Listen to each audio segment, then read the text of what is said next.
importance of activating and connecting our background knowledge.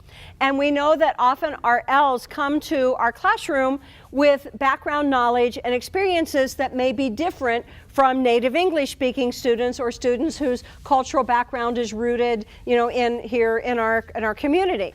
But background knowledge is important. It helps our students to construct meaning from text. So very often before we read something, we'll do something to preview the text and activate their background knowledge. That's a very important front-loading skill for our L's. We do it anyway because we know it's good teaching, but for our students who are learning English as a second language, while they are learning in that language, it's really important to activate their background knowledge and help them to connect what we're learning to what they already know. It's going to help them a lot. And it's a motivator for students. If we say, okay, we're going to be reading this passage about Merlin the magician, and he was an enchanter, and we've already learned this word enchanter, then they're going to be more interested in reading and finding out about what they've read.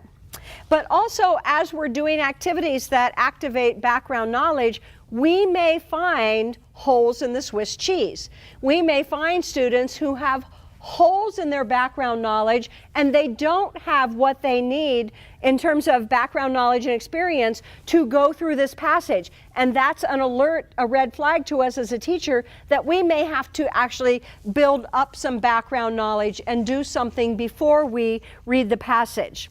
For example, the project that I'm working on about adolescents, social studies, reading text and social studies, we do an activating background knowledge set of activities, and they have some key questions to talk about with their peers to activate their background knowledge, but we just systematically insert a video before we read the passage. They watch a little video about it, so if they don't have the background knowledge, then they at least are getting it from the experiences that we're giving.